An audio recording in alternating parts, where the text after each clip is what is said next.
Gözlerinden sel gibi yaş alıp akıyorsa, gitmek istiyorsan kime ne?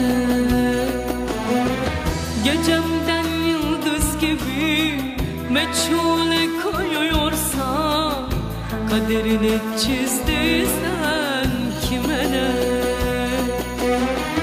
Basarım ben bağrıma koca koca taşları, hıçkırarak ağlarım kime ne?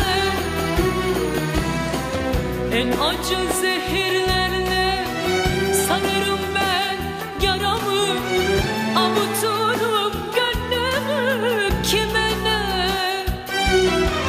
Umurunda mı ki dünyanın, umurunda mı ki kimsenin? Varmışım yokmuşum ben kime ne? Umurunda mı ki dünyanın, umurunda mı ki kimsenin? Bu benim kaderimdir kime ne?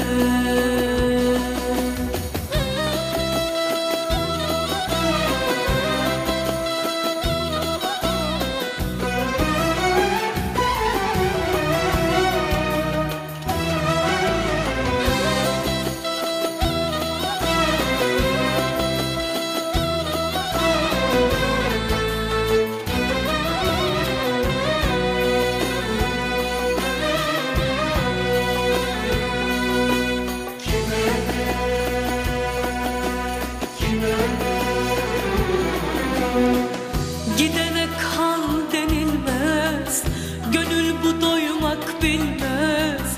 Açmışım tokmuşum ben kime ne? Sevilmemiş sevmişim, bir gönle girmemişim. Sevilmek zorla olmaz kime ne? Basarım ben bağrıma sabır denen taşları, anılarla yaşarım kime ne? En acı zehirlerle sararım ben yaramı, sustururum gönlümü kime ne? Umurunda mı ki dünyanın, umurunda mı ki kimsenin?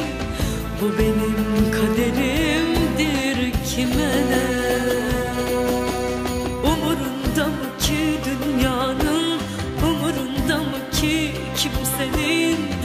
Bu benim kaderimdir kime ne?